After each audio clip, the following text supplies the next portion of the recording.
The views expressed in this program do not necessarily reflect those of this station. Welcome to Insights into Northeast Michigan, a WBKB News public affairs program. Insights deals with the issues affecting those in the community, as well as Northeast Michigan and the state. And now, Insights into Northeast Michigan.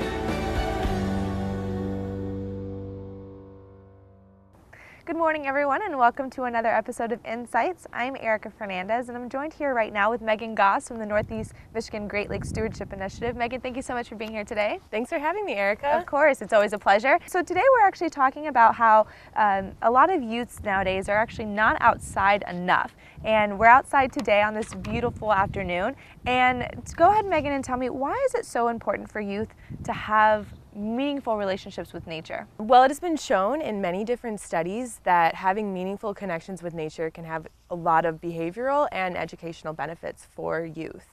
So it's been linked to improved academic performances, but also better cognitive skills and just general behavior.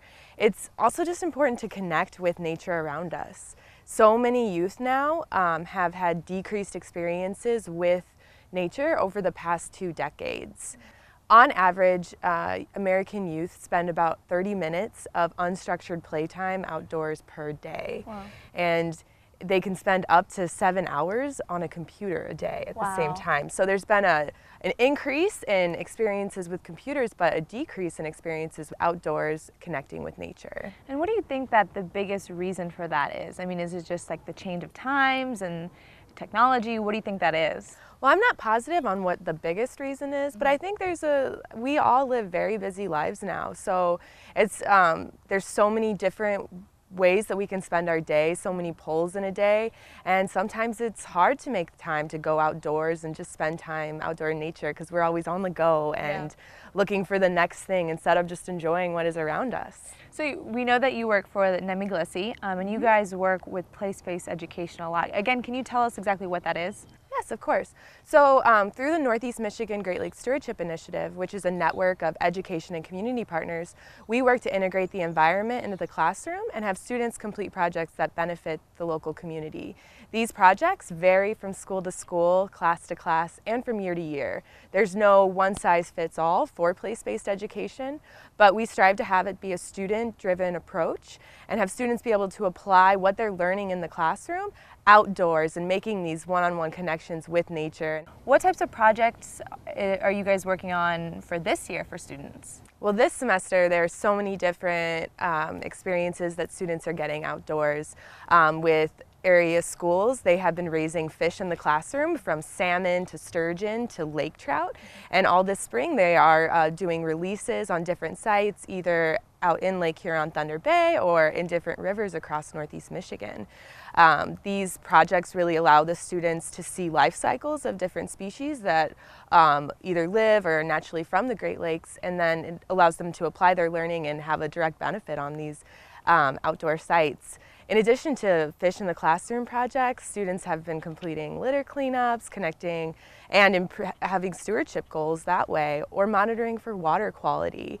The students are also building remotely operated vehicles and using those to release some of the fish, but also to investigate shipwrecks out in Thunder Bay, Lake Huron. So there's so many different projects going on, and it's really inspiring to see youth being able to be active agents and leaders in their community at a young age, because there's no age requirement to be a leader in your community. Anyone can be a leader. It's just gaining those skills, and through place-based education, it really serves as a model for students to become active members of their community while also connecting with their local environment and nature. So how long has this been something that's been done? Because I mean, I did never have place-based education when I was in school, and I think that having interacted with nature, interacting with what you're actually learning about would have changed a lot of things for me growing up. So how long has this kind of been going on? Well, the Northeast Michigan Great Lakes Stewardship Initiative has been a part of the Great Lakes Stewardship Initiative since, I believe, 2008. Okay. It was before I moved here to Northeast Michigan, but they've been actively working with a variety of different community partners and education partners to integrate the environment into the classroom.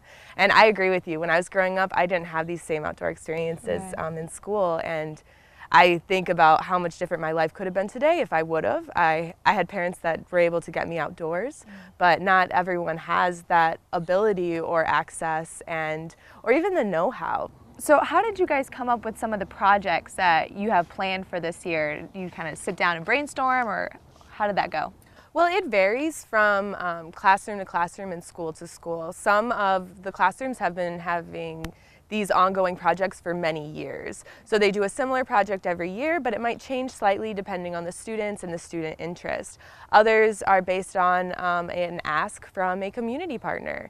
So this year, many schools around Northeast Michigan have partnered with Michigan Natural Features Inventory to monitor vernal pools. So they received a grant from the Great Lakes Fisheries Trust, and through that grant, Michigan Natural Features Inventory is hoping to monitor vernal pools in Northeast Michigan. These are seasonal wetlands that we don't really fully know a lot about, and they're hoping to monitor and map these wetlands because they aren't protected by a Wetlands Protection Act, and it allows students to be able to see these hotspots for biodiversity. So throughout the year, these pools will dry up, but in the springtime when they're full and wet, they host species that are only found in these pools, like fairy shrimp. But their eggs have to dry out throughout the year and that's why the pool dries out, in order for the next generation of fairy shrimp to be viable. Okay. There's other signature species that live in vernal pools as well, and it's also a great spot for salamanders or newts to be able to start off their life, because fish can't have access to the vernal pool since it does dry up for part of the year. So it's an area without access for fish, so it's a really great habitat for salamander and newts. Right. And students are able to go out with Michigan Natural Features Inventory and other community partners to monitor these pools. So that was an example of a project it all started from a community partner saying, I need to have more people on the ground helping us monitor these vernal pools because we can't do it all ourselves. Right. So engaging students as citizen scientists really allows them to have these kind of connections with scientists. They get to learn about careers while also getting to see these really unique hotspots for biodiversity in their own backyard. So after you guys usually conduct these projects that you guys do you notice an increase in the students becoming more interested in nature or outdoors? What's the feedback that you guys usually get? Well, the students really enjoy their experiences outdoors. It's a great way to change up the normal classroom vibe and get to be outdoors while completing a variety of different kinds of projects.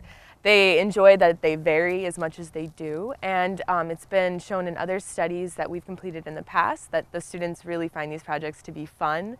They enjoy connecting with their community through different community partners and getting to have projects that have on-the-ground impact. They also enjoy having these connections with future careers in their area. It's really great for them to see where this could end up. And then, of course, with this learning, they enjoy it being hands-on. So they get to apply science and engineering skills, math skills, English language arts. It's really great to see what students can do through their learning to help benefit their local communities and environment. So in addition to place-based education, are any community partners working together to kind of bring kids more outdoors? Yes, they definitely are. So Thunder Bay National Marine Sanctuary is partnering with the Every Kid in the Park initiative, and they are helping to get fourth graders from all across Northeast Michigan out into the sanctuary, out on the glass-bottom boat, the Lady Michigan, to be able to see shipwrecks firsthand, and then also getting to complete a lot of other hands-on learning activities. We'll actually learn more about that after the break, so stay with us because coming up next, I'll speak with Ann Gentry from the Thunder Bay National Marine Sanctuary.